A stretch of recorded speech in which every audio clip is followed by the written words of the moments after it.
were forced to come to the U.S. We were forced to come to the U.S. by the Chinese government. I didn't want to come. But they told us, if you didn't go, you may not be able to get promoted. You may lose your job. You need to be retrained in the U.S. That's how we came. Oh. Yeah, I mean, some people may be different. For me, my mom always asked me, why you stayed in the U.S.? God, I came to here with my son who was 5 years old, and he grew up in the U.S., and he could no longer survive in China. We group us up like ants in a colony, organize the wealth into a socialist economy, a way of life based off the common needs. And all my comrades is ready, we can spread the seed. And all my comrades is ready, we can spread the seed. And all my comrades is ready, we can spread the seed. Okay, hello everyone, and welcome back to Subversive History. Today we are joined by Professor Dongping Han. He teaches political science at Warren Wilson College and is the author of numerous books, including the topic of today's discussion, which is The Unknown Cultural Revolution, Life and Change in a Chinese Village, which provides a compelling counter to mainstream accounts of the Chinese Cultural Revolution. Not only has Professor Han contributed significantly to the academic discourse on the Cultural Revolution, but he also experienced firsthand growing up in a rural Chinese village during this period. Professor Han, thank you so much for joining us today. Thank you, Pat. Awesome. So, Professor Han, your experience growing up in a rural village in China, combined with your considerable academic resume, gives you a uniquely qualified perspective on the Chinese Cultural Revolution.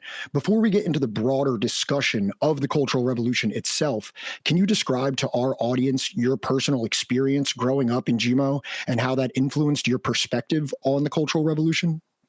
Okay, and when the Cultural Revolution started, I was 11 years old. I'm 11 years old, and I was in 3rd grade. And by that time, I have already been working with farmers for 2 more years. I started working with farmers in their field when I was 9. I went to the field with my parents when I was 3 or 4 years old. There were no kindergarten in the rural area at the time. So whenever parents come to work in the field, they took their children with them. I started making work points when I was 9, when I started grade school, 1st grade. So at that time, each week, the school had 2 afternoons without school. The school was off for 2 afternoons and Sunday. For these 2 days, 2 afternoons and 1 day, and the children in the production team were encouraged to work with their parents in the field, and we were paid. And at that time, adult grown up makes about 10 points a day, and I was assessed at 6.9 points. So I was almost making almost 70% of the grown up as 9 years old. Why? Because I was able to do the work as good as the grown up. The grown up carry water from the river to the field. I will use the ladle to water the plant. And all the adults grown up dig a ditch. I will put seeds in the ditch. So I was doing that kind of work. Everybody can do something, could do something. And so all the children were encouraged to work with the grown-ups in the field at the time. So when the culture started, I was 11 years old. I was in 3rd grade. Okay? Yeah. Okay.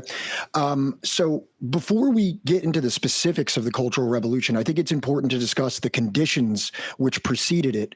According to your book, the rural populations contributed significantly to the communist victory during the Chinese Civil War.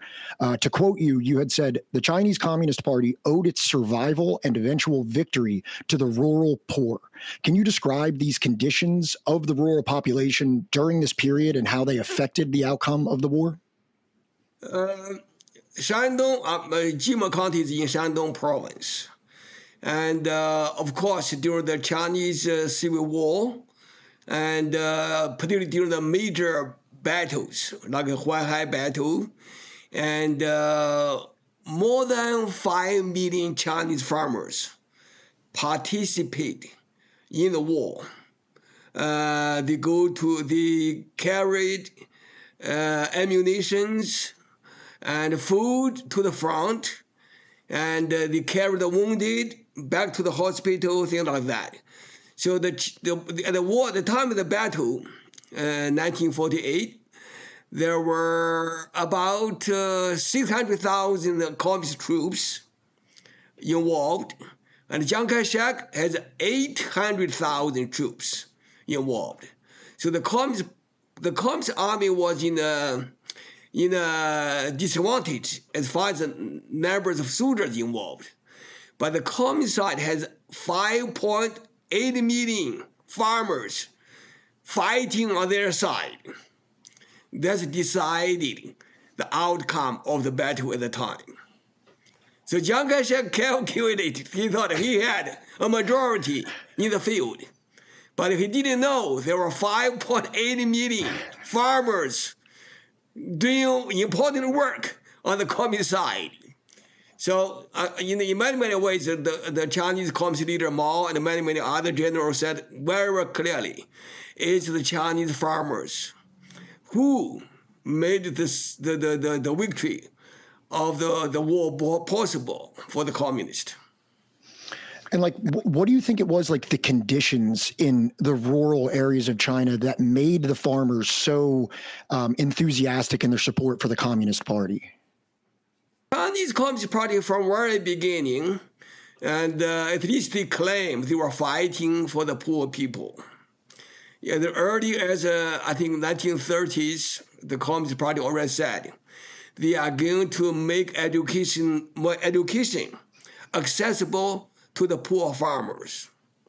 Okay, in 1949, when the communists came to power, there were less than 10% of the people in China were literate. In the rural area, the number is even smaller. Most farmers were not literate. They don't know how to read their names. And both of my parents were illiterate because they were not able to go to school at the time. And my father learned how to read at nice schools set up by the Communist Party. My mom never learned how to read all her life. So you kind of brought up there, you said that, during the Civil War, the Communist Party made a lot of promises to the poor. They said, we're fighting for the poor people. We're fighting for the rural people. We're going to help you. But despite the indispensable support from the rural poor, your book describes various ways in which the Communist Party did not live up to those revolutionary promises. And many party officials would essentially replace the oppressive structures of landlordism. To quote you again, you said, the communists built a new house on the ruins of the old with the revolution, but the air of the old society still permeated the old house. Can you describe how the initial phase of communist rule in China did not fulfill these promises to the people?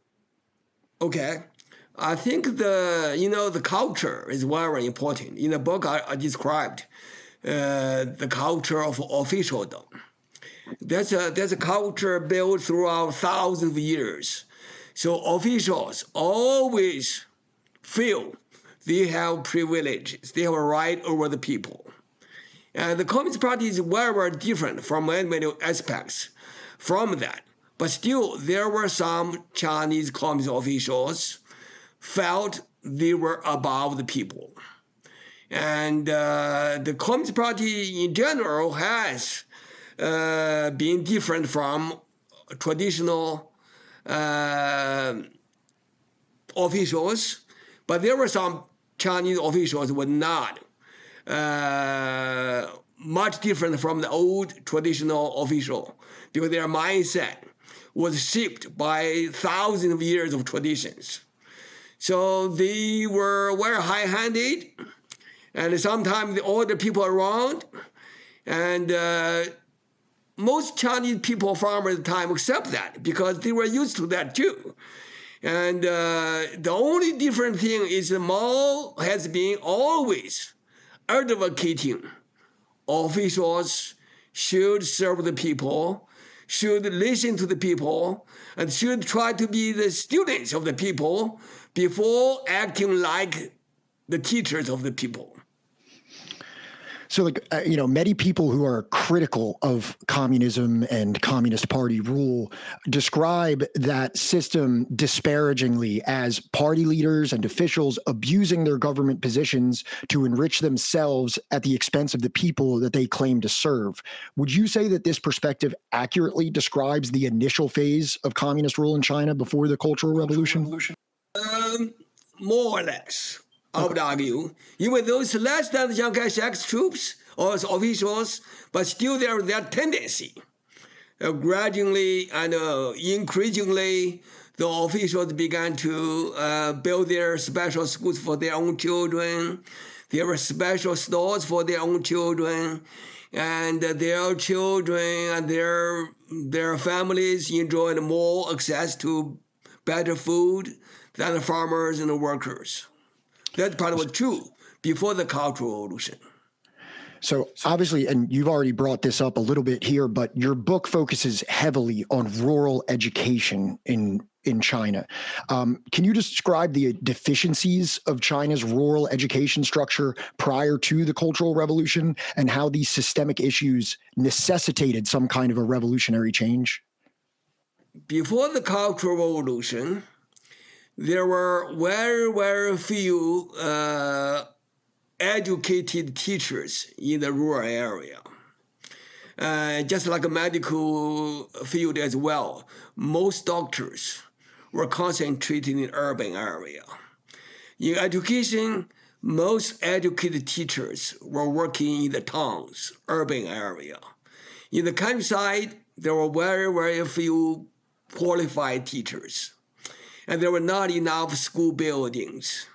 And in my village, for example, most rural children were not able to go to school because there were not enough teachers. There were not enough school spaces. So the children, if you want to go to school, you have to pass some exams. So most children, because their parents were illiterate, because they were not able to learn before they go to school, so they were not qualified to go to school. So most, I would argue, maybe 70% of the school-aged children were not able to go to school because there's not enough school space at the time. I see. And so in response to various issues that were going on in China at the time, Chairman Mao Zedong launched the Great Leap Forward initiative in 1958. Can you describe the goals of the Great Leap Forward and why, in your opinion, it failed to achieve those stated goals? Great Leap Forward had a lot of discussion in the West, right? And I think at the time, Mao and some other communist leaders believed the socialist system is a better political system than the capitalism. So as a socialist, more than one state, they should be able to do more for the people. They should develop more for the people. So that's the political environment at the time when the Great Leap Forward was launched in 1958. And I want to tell people here, the Great Leap Forward in 1958 was a very, very big success. I talked to many, many people in my hometown, in Shandong province. I did rural research in Henan province for 30 years, and I was studied in Anhui, Guizhou, Yunnan, and Hebei province. Every place I went, when I talked to the farmer, they all agree 1958 is a great harvest, unprecedented good harvest. So Great Leap Forward didn't fail. In 1958, it's a very, very big success. So the harvest was unprecedented. That's true in my hometown in Shandong. That's true in Hebei. That's true in Anhui, Henan. So everywhere the people believe that. Why? The weather conditions was very good, and the people worked very hard. And in 1958, Mao called on the Chinese officials to work with Chinese farmers in the field. That's very, very true that year. So even officials worked very hard with farmers in that year. Okay. So Greedy Forward succeeded in that sense. Okay. All right. So then to move on to the Cultural Revolution, to quote your book, the Cultural Revolution was the first time in the CCP's history that it circumvented the local party bosses and stressed the principle of letting the masses empower themselves and educate themselves. Can you describe the specific ways the Cultural Revolution sought to achieve this goal of empowerment and education for the masses? In order to understand this, we want to see the Greedy Forward. Mao want to empower the people, but because the weather conditions, the natural disaster in 1959, in 1960, so the Greedy Forward has a setback, and the Chinese officials using that weather condition setback cut back all the effort by the Mao's faction to empower the people. So many schools, many rural teachers were cut off. And so the Chinese government suffered, Chinese economy suffered for about 4 years, 1959, 1960, 1961. And so they gradually recover from the setback. In 1965, 66, economic conditions improved. So Mao didn't never accept the Greedy Forward field, right? Most people, I learned after I came to the United States, the Greedy Forward considered Ophelia. But in China, most people never consider Greedy Forward Ophelia. Okay, until Mao died, and until Deng Xiaoping came back to power, he began to tell the people in China and the world, Greedy Forward field. I learned that in the U.S., not in China. Okay, because Greedy Forward built many schools, and built many reservoirs, 86,000 reservoirs in a matter of 1 year, 2 years. So you cannot consider a failure. And many factories were built during the Greedy Forward. The Chinese industrial foundation was set in 1958, 59. And many reservoirs built in 1958, 59. I think in the book I mentioned about this. The Greedy Forward suffered a significant grain shortage, partly because there are too many people were doing so much hard labor, so food consumption increased than usual. That's what caused grain shortage, natural disasters, and too much investment in this infrastructure building. Okay. Yeah.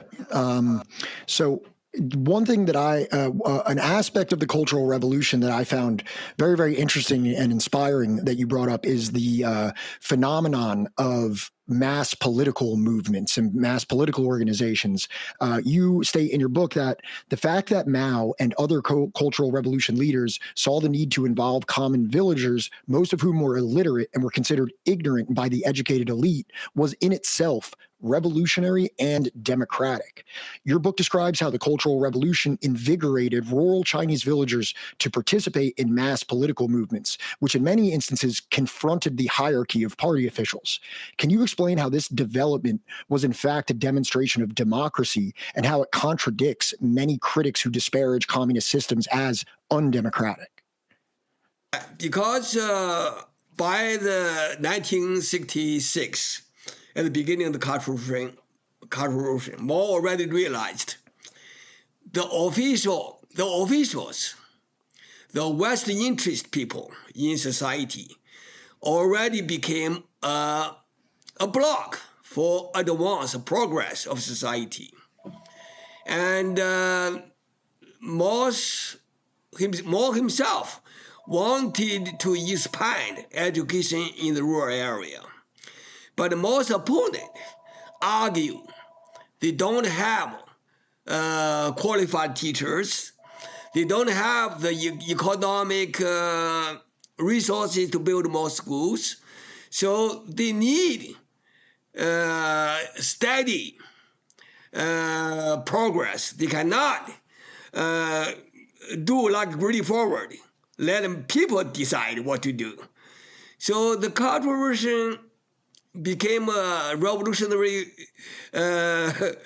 force because the younger people, farmers' children, who managed to go to middle school and high school began to call for change, right?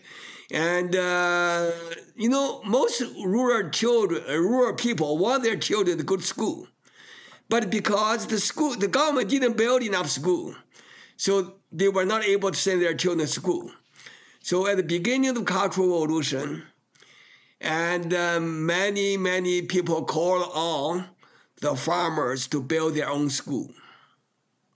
Okay, so before Cultural Revolution, my village and 4 other villages share one rural school in an old temple, and there were only one class for each grade. And people were not able to go to school because there was not enough space. Now they allow farmers to build their own school. So each village built their own primary school. In a matter of 1 year, every village in Jimo County, we have 1,050 villages. Every school built their own primary school. Okay? And the 4 villages together built a middle school. We used to have only 7 middle schools in the whole county for about 1 million people. Now, during the conference year, they built 249 middle schools. Wow. We used to have only 1 high school. Only 1 high school. Have 2 class each year. 2 classrooms for each year, right? But during the cultural year, we built 89 high schools. So each commune had 3 high schools. By the time I went to high school, 70% of the graduates from middle school were able to go to high school without an entrance exam. By the next year, when my younger sister was able to go to high school, everybody were able to go to high school free.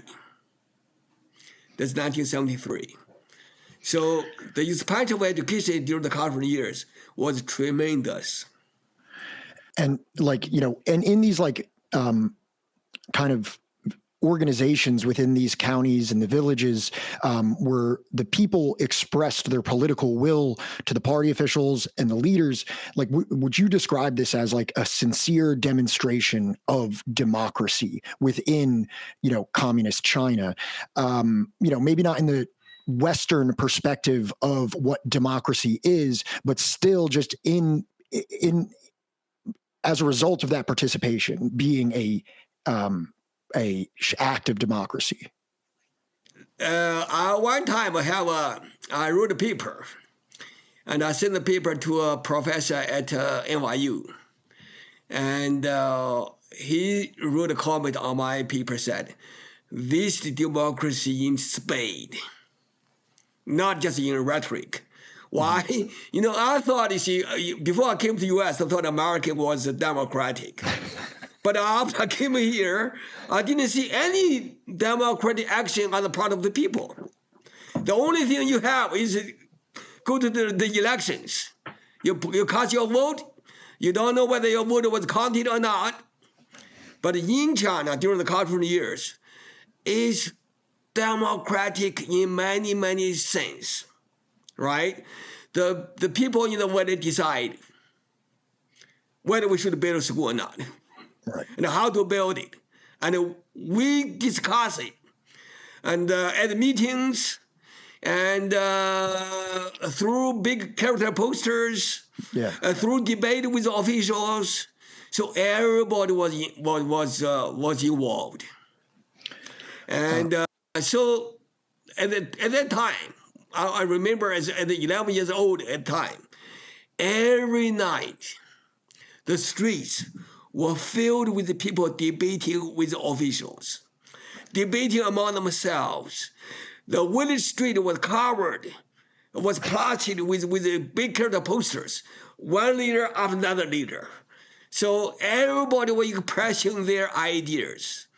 My mom never learned how to write her own name, but my mom asked me to write a big character poster for her because she felt something he need to see about the leadership in the production team. And it's very, very powerful. Everybody was empowered to speak up against the bad things in the community. Another thing that you had mentioned, and I found this very interesting, is Mao's goal of bridging the cultural divide between urban elites and the rural citizens of China. To accomplish this, they initiated a program of exchange between workers from urban centers such as Beijing and rural counties like Jimo. Can you describe the effect of this worker exchange program and how it affected the rural-urban divide in China? There are several things we can discuss about this. Number one is many high schools at the time. The malls called the workers from the urban area, to participate in the reform of the educational system. So in the rural area, in the village, no longer the teachers or the educational administrators manage the schools. It's the farmers. So the farmers manage the village primary school and manage the joint middle school. 4 or 5 villages had a middle school. So each school sent one representative farmers to participate in managing the middle school. For high schools, the workers from the urban area went to the schools to become the leadership, to reform the school system. And the teachers were involved, but no longer serve as a crucial role. It's the workers, it's the students, and the teachers began to decide what should the school system look like. So that's one part. Another part is sending 17 million urban educated youth to work in the countryside. And a lot of people criticize that as well. And I interviewed many people who were sent down to the village, rural area. And I found this 17 million educated urban youth came to the countryside, really served China very well. Number one, they brought more knowledge, new knowledge to the countryside. And they also learned from the Chinese rural people how to do farm work. Most of them did some farm work. And some of them eventually became rural school teachers. And they became medical, they called barefoot doctors. And they did many things in revolutionize the rural society in China. And because these urban youth came to a rural area, and their parents began to show interest in the countryside as well. So many of these educated urban youth, their parents were workers or officials. So because their children were living, working in the countryside, they came to see their children, and they began to know what's going on in the countryside. And they helped the farmers in producing more machines and more fertilizers and more equipment, things like that. So there's a more communication between the urban and the rural area. And in that way, the Chinese society has been very, very much transformed. So the gap between the urban and the rural area become much, much smaller. When reading about that development in China, it made me think about the Cuban literacy campaign that occurred not long after that, or maybe in a similar time period. Would you say that these strategies of the Cultural Revolution, of rural-urban exchange, was a inspiration for the Cuban literacy program? I'm not very, very sure about that part. Okay, yeah. But I do think China's success today has a lot to do with what's happened during the cultural years. I think one is, another part, America failed. America, I would argue, failed. I consider Americans a failure. It failed because it's started by the urban failure, the rural failure. So many more and more farmers were not able to survive in the countryside, in the rural area. And they were forced to leave the rural area to find jobs in the urban area. But some of these people were not able to survive well in the urban area. That's why we have mental problems. We have homeless problems in the U.S. today. Because the rural areas only have 2% of the population. The rural area should be able to absorb more surplus labor and become more productive rather than only 2%. And China, on the other hand, we still have more than 50% rural population.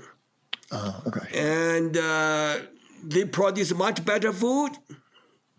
By comparison, you go to U.S. supermarket, the only source of people's food, right, were mostly packaged, processed food. But in China, you can still buy real food. And in the farmer's market, everywhere there are farmer's market. So the Chinese people's food are much, much better quality than what we see in America. Another strategy of the Cultural Revolution was to mandate party officials to work on farms and in factories for some amount of days per year. Can you describe the effect that this had on the relationship between officials and citizens? Because obviously we already discussed kind of the issues of officialdom, as you referred to it as, where there would sometimes be exploitation, there would sometimes be abuses. Can you describe how this strategy of kind of mandating these party officials to work on the farms and work in the factories ameliorated some of those issues? I think that eventually, I think more and more people in China today become more and more fond of the memory of Mao's era, right? And I began to think eventually, the only way we can survive as humanities is to reduce the gap between the elites and the common people, right? And the reason why people in China today are so fond of Mao's memory, more and more so than ever before. And you go to China today, you see the Chinese social media, most of the people are praising Mao's time. Even though during that time people's income was lower, right? But the quality of people's life was much higher at that time than now. Partly because the gap between the elites and the common people is the lowest ever in human history. And there's some statistics during the cultural years. The village leaders at the village level had to work with farmers on a daily basis. They were the leaders in the field. They had to work with farmers. They had to eat the same food with farmers at the village level. The commune level was supposed to work. A commune is usually about 30 to 50 villages. They were the government-appointed officials. So these people had to work 300 days a year with farmers.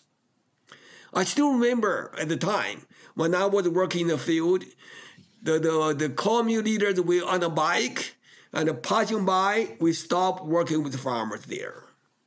So they were supposed to work 300 days a year, and they had to do their job in the field. So everybody in the village knew their commune leaders threw that away. The county leaders, county was in charge of about 1,000 villages. They were supposed to work with farmers for 200 days a year. So they were doing their work most of the time in the field with farmers. That's unbelievable. I don't think any world, any country, or any time in Chinese history, officials were so close with the common people. And one of the failures China had in the last 40 years after the Cultural Revolution is the officials became separate from the Chinese people again. That's why they became corrupt. During most time, it's very hard to find a corrupt official. Why? They live among the people. Their children go to the same school and eat the same food, live in the same houses, and they work with farmers. They never had an opportunity to be corrupt. So today, I mean, the Americans today are facing a very, very big challenge because Elon Musk is exposing all these corruptions. God, it's unbelievable. But in China, corruptions, but not as bad as in the U.S. But still, people are so angry with them, with the officials. That's the danger China is facing today, is the separation of the common people from the elites. It's become two separate class. And that's the trouble. I mean, America is worse than that, of course. Yeah, and it's interesting just as you described that, like to think about like what kind of like cultural changes would come in the United States if our elected officials were mandated to work in either like, fields or industries in their respective counties or states 300 days out of the year. Like what kind of cultural changes we would see in this country if we had that similar situation. I wrote an article about this. I mean, when I first came to the United States, we heard people say China was a police state, right? Mm-hmm. A police state. And one time I was at Berkeley, and I was giving a speech with a professor from Australia. I think Marco Dating. He wrote a book called Policing Chinese Politics. And one person in the audience said, how about China as a police state? And that guy, Professor Dating said, if you insist, China is a police state without police. I wrote a chapter for a book myself. I was telling my students, most Americans believe China was a police state. But in China, in my hometown, there's about 1 million people. During the cultural years, there were only 30 police officers in the whole county, right? They didn't have a police car. And these people are mostly working in the office, right? They were not armed. Most farmers never saw a police officer in their whole life. My village, in the 14 years, when I was 9 until I left the village when I was 23, there were no one crime. Wow. In my whole commune, 50 villages, for at the same time, there were no one crime. Wow. In my whole commune, whole county, 1 million people. Each year, they have 1 trial. about 7 or 10 crimes. Think about that. How many in America?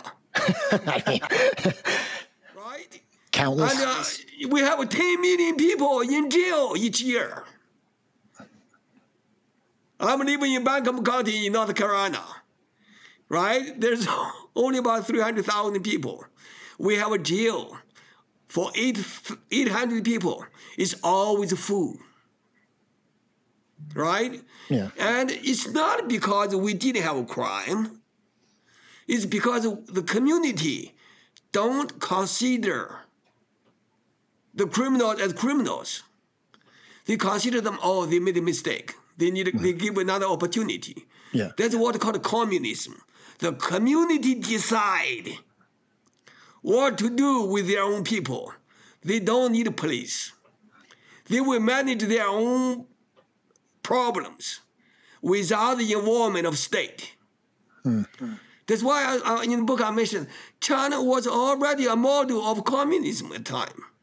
The state was receding. Their rule was receding. It's the common people managing their own community, their own life, their own affairs. They decide what to grow. They decide what to distribute among themselves. And they force the official to work with them. And it's unbelievable. Yeah, when you describe it like that, it's very, very, very interesting and compelling when you put it into that perspective in terms of not having as much state involvement and having just voluntary participation and handling the situations and the issues within your society internally, as opposed to having it just imposed upon you by a state structure. You had already mentioned the barefoot doctors, but I find this topic very, very interesting. So you cover the medical advancements that occurred in rural China during the Cultural Revolution. But before we get into the barefoot doctors, can you describe what was medical care like in these rural areas before the Cultural Revolution? Before the Cultural Revolution, in my village, we have the commune has a hospital, very small hospital, and they have a clinic in the nearby village. So there's only one doctor there, one nurse, and most farmers, when they have a health problem, they go to this the Chinese called witch doctors, right? I don't know whether U.S. have this kind of doctor or not. In China, traditionally there are a lot of people in the rural area, and they claim they have a special skills or special talents that are communicated through animals. So they have a help of the fox, the snake, and there are altogether 6 kinds of animals. So they told the people they could get ideas of treatment through these animals. Yeah. So most people go to this kind of people, and of course sometimes they succeed, sometimes they didn't succeed, and. Before the Cultural Revolution, I think about 80% of the Chinese medical resources was spent on urban area. And in 1966, Mao had a conversation with the Minister of Public Health. So when the minister told Mao about 80% and more of the Chinese doctors and the resources were concentrated on urban area, Mao got very angry. Mao said 85% of people are living in the countryside, and you give them less than 20%. And less than 15% of the urban population got the majority of the Chinese medical expenses, resources. So Mao got upset with him. And he said we didn't have qualified medical personnel to serve the people, the farmers. Mao said there must be something we can do for the farmers.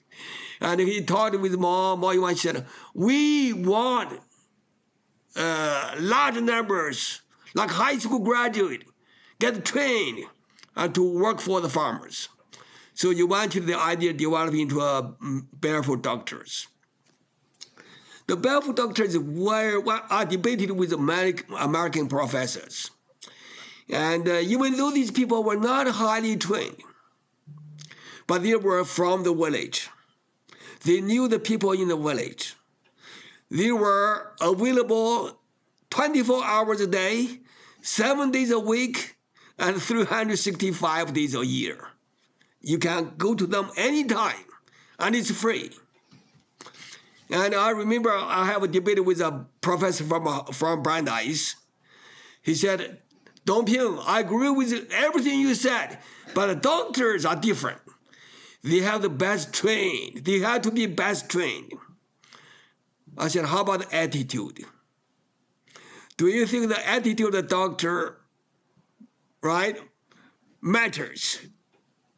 What if a well-trained doctor think the farmers are beneath them?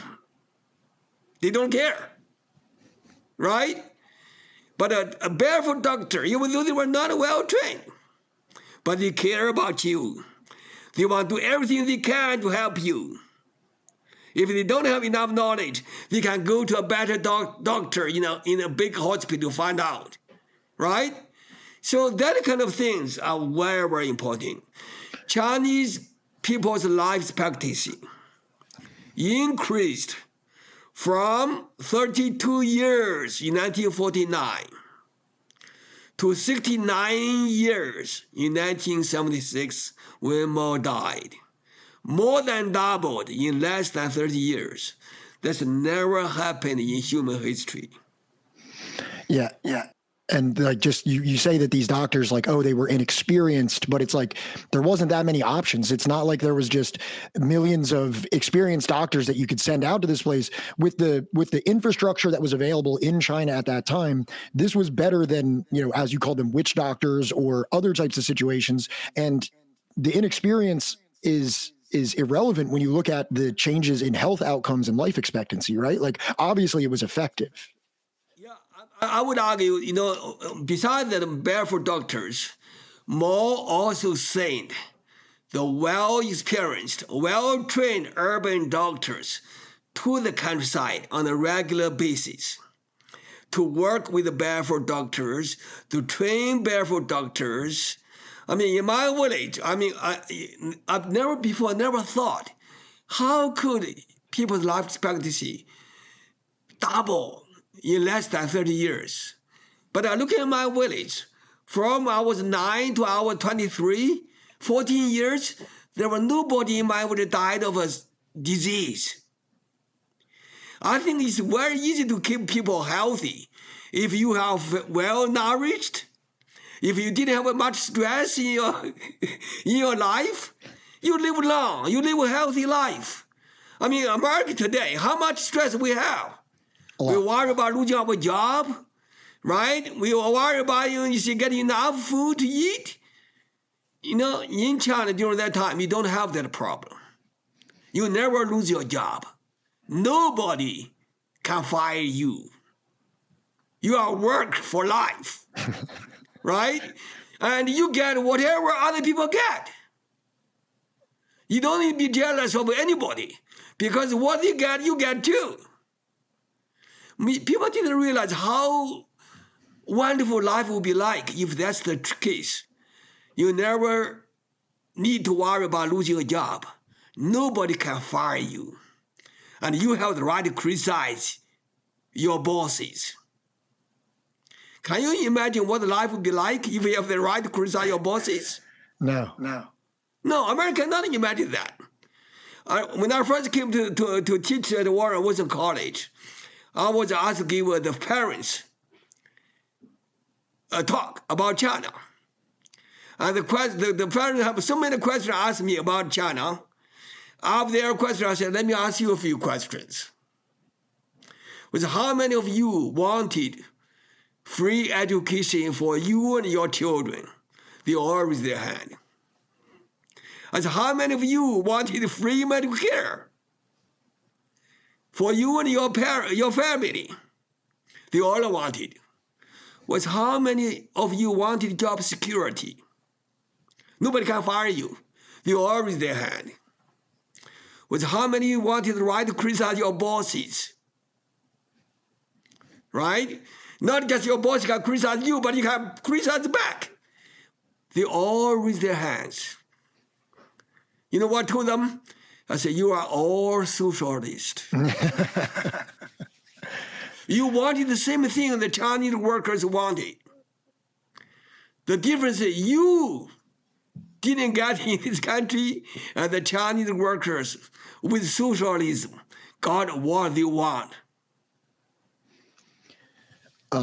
So we have discussed, obviously, certain advancements in education and certain advancements in life expectancy and health outcomes. But obviously, when we're speaking about Jimo and we are explaining these things, you keep bringing up the farmers. So obviously, agriculture was a huge part of being in rural China. So your book also describes the agricultural and industrial growth that also developed during this period. Considering we're talking about these agricultural areas, it would seem that it would be really important to discuss, was the Cultural Revolution effective in increasing like economic and agricultural output for these areas? It's unbelievable advancement and progress. You know, before the Cultural Revolution, there was no electricity in the rural area in my home county. Okay? And the electricity came to my village in 1966. Why? Because a group of high school graduates came back to the village. And they were able to link up the village with the electricity. You know, before the Cultural Revolution, everybody in my village had to push a stone mill to grind the grain. Wow.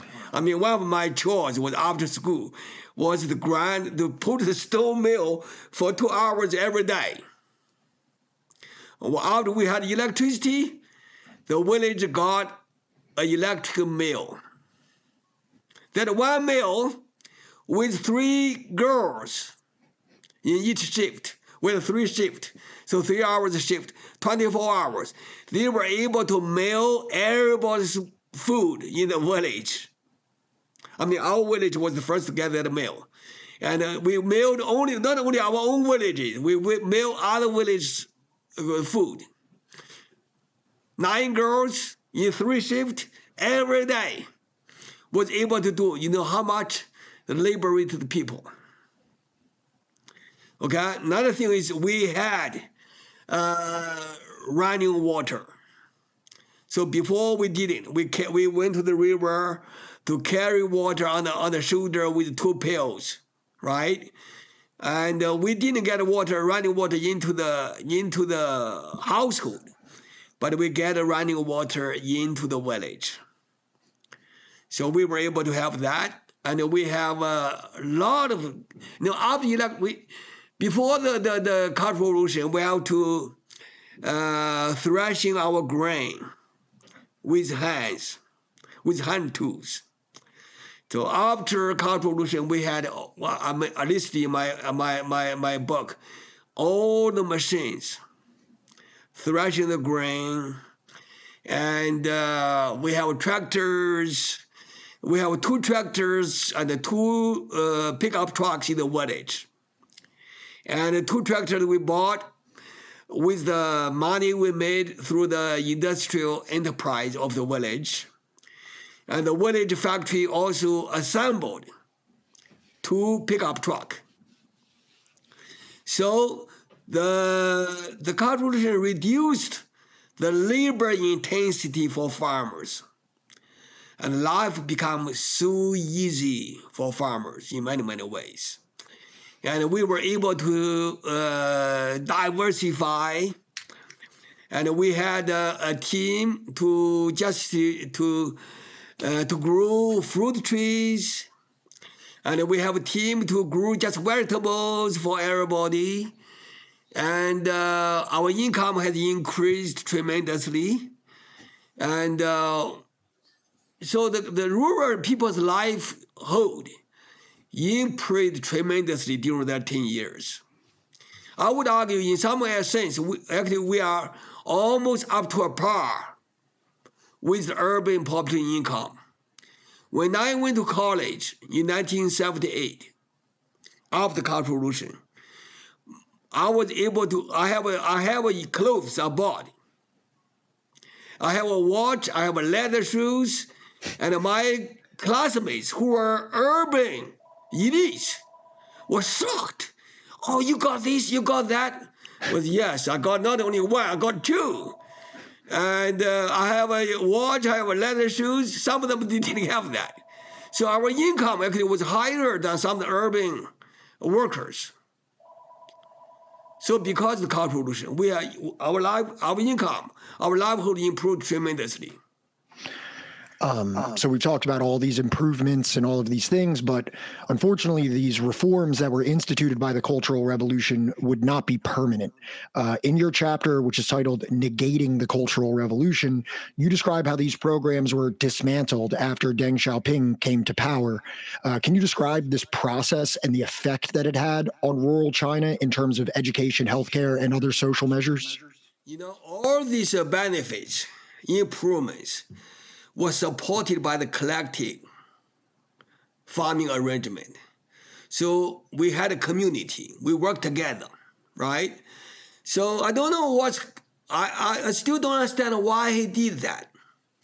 He forced the farmer to disband. I think one main reason, my speculation was he tried to send a signal to America. He tried to send a signal to America we were no longer practicing communism. So we want to be your friend. That's what I think his signal to the Americans. So I was in college at the time. I immediately did a survey in my village and in other villages as well. I never encountered one farmer in China during my 30 years of research said they wanted to break up the commune, the collective. It's what all imposed on them. So before, education was free because the teacher was paid by the work points. The barefoot doctor was paid by work points. So you don't need to pay cash to get service from these people. Now the collective no longer can pay work points. So you have to pay cash to the teachers and barefoot doctors. So they collapsed immediately.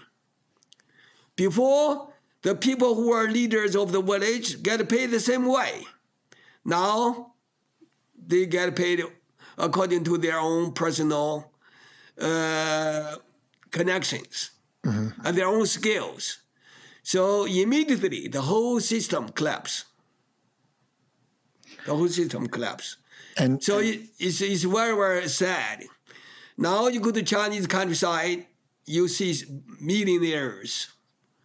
You have people who had 100 million, but there were people who didn't have any, barely get by. And so the gap between rich and poor is very, very big in China now, in the countryside, in the urban area as well. So it's a world trend. But the people have begun to speak up nowadays. They were upset. They were telling the Chinese government they need to do something about it.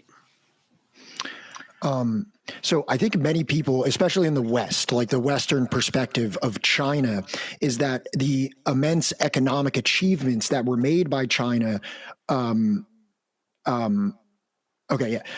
immense economic achievements made by China over the past 30 years were accomplished due to Deng's market reforms and were achieved despite the failures of the Cultural Revolution.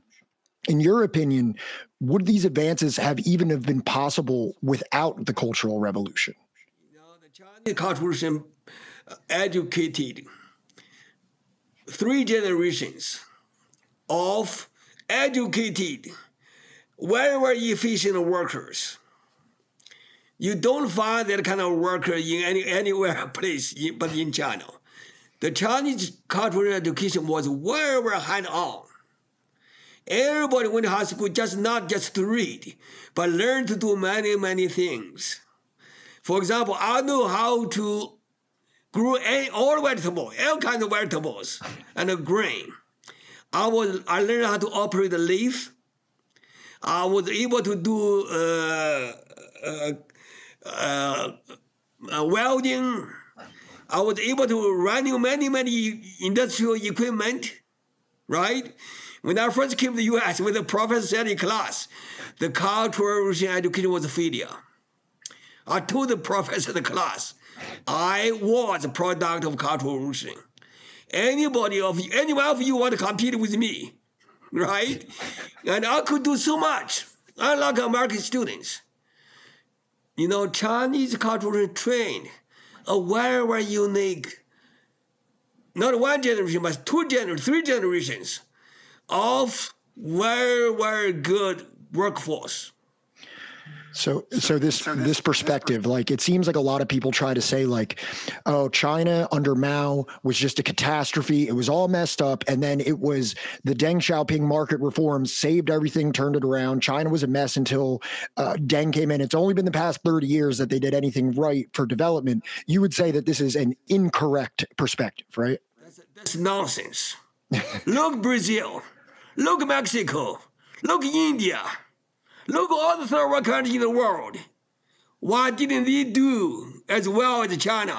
They have been practicing what they were doing all their history. Why China stood out? Exactly because of the Cultural Revolution. What? Empower the people, empower the common people to take control of their own lives. So, you talk in your book about misconceptions of the Cultural Revolution within Western academia and contemporary China. In your book, you quote, someone referred to it as inhumane chaos. Someone else said symbolic of the disastrous consequences of the pursuit of egalitarian goals.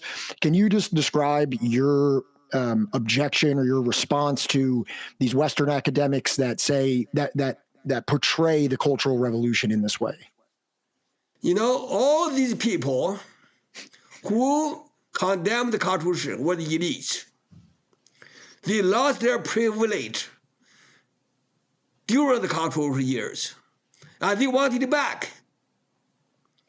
The 95% of the common people benefited tremendously from the Cultural Revolution reforms, right?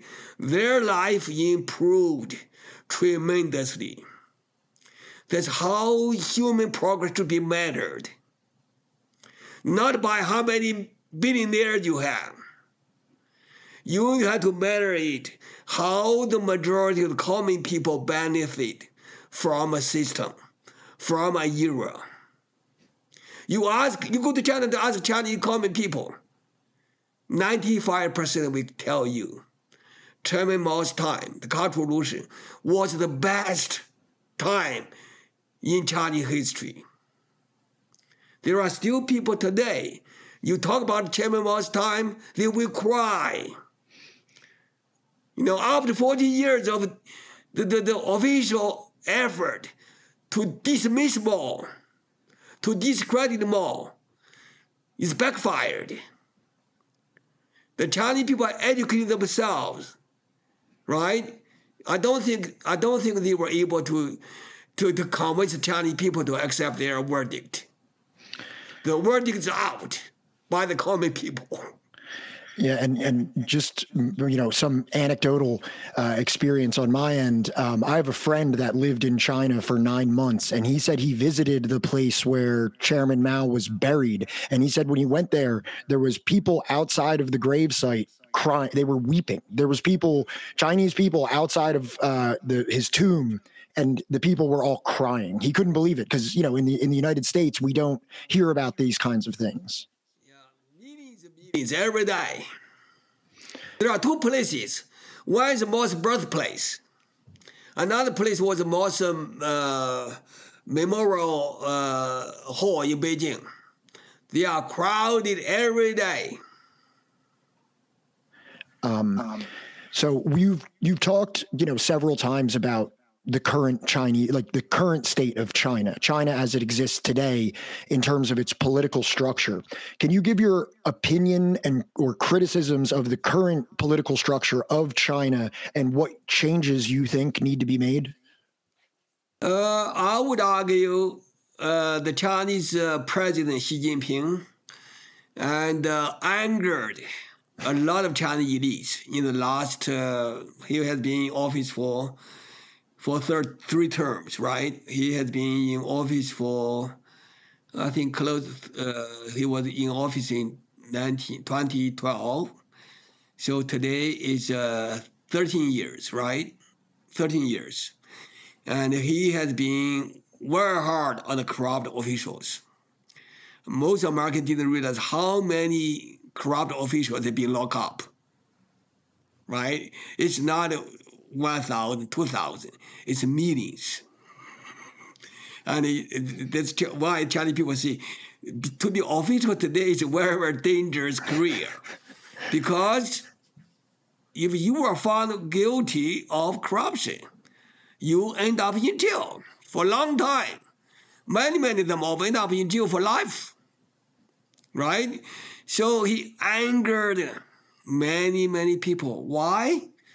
Because he tried to steer the state back to Mao's time. So that's why people said he was doing the second Cultural Revolution, right? Of course not. In my mind, it's not. He's not powerful enough or courageous enough to do that.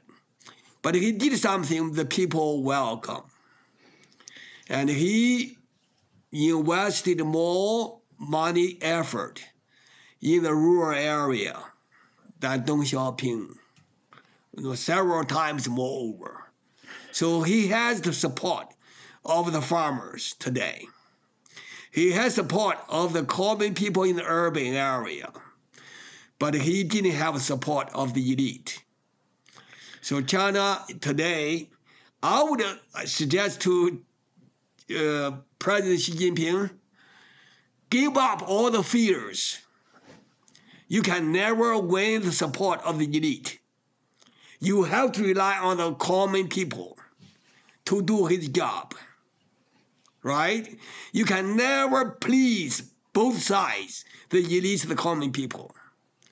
If you are on the people's side, don't worry about the consequences. The people will defend you. The people will protect you. Like Mao time. Mao never believed the people will hurt him. So I think Xi Jinping was not determined enough to go all the way, like Mao did, to empower the common people, to give them a voice in the state affairs. I mean, today, most Chinese officials were educated elite. But in Mao's time, most Chinese officials and most Chinese congressmen, right, were ordinary workers, farmers, or soldiers. But today, we're all the elite. Many of them have connections with the American government. So China is in a very, very precarious situation as well. Even those doing well economically, technologically speaking, but China is facing a lot of challenges. The gap between the rich and the poor is too big. So the Chinese government should tax the rich more heavily. So I know you're very critical of Deng Xiaoping. So in your opinion, though, was when Xi Jinping came to power in 2012, would you say that this was an improvement from the years of Deng Xiaoping? And of course, tremendous improvement. Okay. Yeah, tremendous improvement. I mean, there are more than, I think, I would argue maybe 2 million officials were arrested. Yeah, it's a huge improvement. In your opinion, is China currently socialist? In some sense, in some ways. We still have, I think the state still owned a tremendous share of the GDP. and the government was able to use their GDP to improve people's livelihood. And I mean, in that sense, the Chinese rural people, the Chinese urban common people benefit from the progress that China made in the last few decades. So just like, and like kind of to conclude this here, I just have like two last questions. One, like, what can you say just from your personal experience as someone who was born to a family with a mother and father who couldn't read, who was working in the field as a young boy, you know, working in the field, and then being able to become a professor in America, like to go from a family that couldn't read to then in just a few decades become a credentialed academic living in the United States, teaching at a university or teaching at a college. What kind of testament is that to the Cultural Revolution? I would argue without the Cultural Revolution, most probably I would not be able to finish my primary school. And, you know, before I went to school, my cousins, my elder sister, well, only my cousin never went to, several of my cousins never went to school. And my elder sister, who was 4 years older than I am, was not able to finish the second grade of his primary school. And it's the Cultural Revolution opened the door for the common people like me. And I was able to go to college in 1978, the first year after Cultural Revolution. And I knew it's bad, actually. At the time, I wrote an article about this. The college entrance exam, right? They opened up. And I was one of the 2,000 in the town to take the exam. And I was the only person who succeeded. Wow. At the time, I thought this very bad. Why? We all made people to think if they study hard, they will become the elite. I was critical of that all the time. And I wrote an article for that. In 1996, the local newspaper, when I was back in China, asked me to write an article about my experience in the first college entrance exam. At the time, I thought, God, they will not agree with my opinion. So I said, no, I don't. But then I thought twice. I said, I need to write this down. So I wrote very quickly. I wrote about a few pages. So my flight was the next day to the U.S., back to the U.S. Before I left, I told my nephew, you type this into a disk and send back to me. So when I arrived in the U.S., he already sent to me. I posted in the Chinese Renmin Wang, the People's Net. They are forgetting. But my friends in Atlanta called me, said, Dongping, your piece on the Renmin Wang, the People's Net, went viral. I went back to see, oh God, yes. And millions of people read it and commented about my piece. And basically I said, you see, the college entrance exam is very bad for China. Because we don't want to train elite. We want to train the people who go to college to study for the people and come back to serve the people. That's what happened during the cultural years. But those educational reform really betrayed the Cultural Revolution education. And we were forced to come to the U.S. We were forced to come to the U.S. by the Chinese government. I didn't want to come. But they told us, if you didn't go, you may not be able to get promoted. You may lose your job. You need to be retrained in the U.S. That's how we came. Oh. Yeah, you know, I mean, some people may be different. For me, you know, my mom always asked me, why you stayed in the U.S.? God, I came to here with my son who was 5 years old, and he grew up in the U.S., and he could no longer survive in China. He lost his language skill. So it's very, very difficult situation for many, many people. And I don't think by chance, I attended 5 universities. I have 5 degrees. And I taught in the U.S., but personally, I don't feel I have been really, really happy all these years. You know, living in a country that's not your original culture, it's not easy. Yeah. It takes a lot of adjustment. Yeah, I understand that, and I understand how that must be really difficult for you. I wasn't aware of all those contexts of how you ended up coming here and everything. So I appreciate you clarifying that. To just conclude here, your book concludes with the statement, "It is not necessary to choose between pursuing social equality and pursuing economic development. The choice is whether or not to pursue social equality." Considering your personal experience and your vigorous research on the subject, in your opinion, what lessons can Western nations learn from the Cultural Revolution in terms of human nature and the organization of society? I don't think we have a human nature. Our behavior is shaped by our social environment. I told my students in my class, I said, if anybody in our community suffer, actually that's suffering of the whole community. I don't think America or many Western society has a sense of community. They never understand what community means. A community means if anybody in this community suffer, it's the community suffering. Americans never understand that. They don't care about other people suffering. Right? They actually sometimes they gloat over other people's suffering. Mm-hmm. That's very, very sad. That's why we have so many homeless, mentally sick people, so many people in jail. For me, America has been always a failure. When I first came to the U.S., the first time I arrived in the U.S., I saw the people under the homeless, the poor people.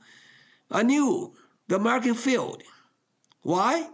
I think Roosevelt said it very well. There's a monument in Roosevelt. The test of a good government is not how much you did for the rich, but how much you did for the poor and for the people who need help. That's exactly what America failed. The poor people, the 20% of the people on the lower end, were not taken care of. So it doesn't matter how powerful, doesn't matter whether you are superpower or not. If you don't take care of your poor, you are not a success. So China still benefit from mass revolution. Why? The poor people in China, they still had a share of land in the village.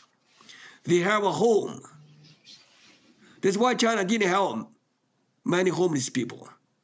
So they still have a home. They still have a piece of land to grow enough food for themselves. They don't need to pay tax on their house and their land. So even though we have a big gap between rich and poor, but the bottom poor were taken care of. Not as well as we would like, but still they had a piece of land, a house they don't need to pay tax on. They don't have mortgage, right? That part is very, very good. I still think, equality is more important than anything for me. Why? What's the purpose of economic development? Right? The rich is already very rich. They don't need 1 more billion. 1 billion is enough. Right? How many people need $1 billion to live? Right? It's crazy. It's ridiculous. We have economic power to produce enough for everybody to live healthy, pleasant life, but we will never be able to produce enough to satisfy the greed of a small minority. I think that was an amazing answer, and I think this is a perfect place to end the interview on that statement. Dongping Han, thank you so much for a delightful and educational conversation. We are very, very, very grateful that you came on and took some time to speak with us today. All right. Well, thank you so much for that. And yeah, I sincerely appreciate you talking to me. It's been great. I really enjoyed your book. I encourage everybody to go and check out your book, read your articles and everything like that. And again, thank you so much for stopping by with us today. Thank you. Bye. Thank you. All right. Have a good one. So don't run around here trying to make friends with somebody who's depriving you of your rights. They're not your friends. No, they're your enemies. And treat them like that and fight them, and you'll get your freedom.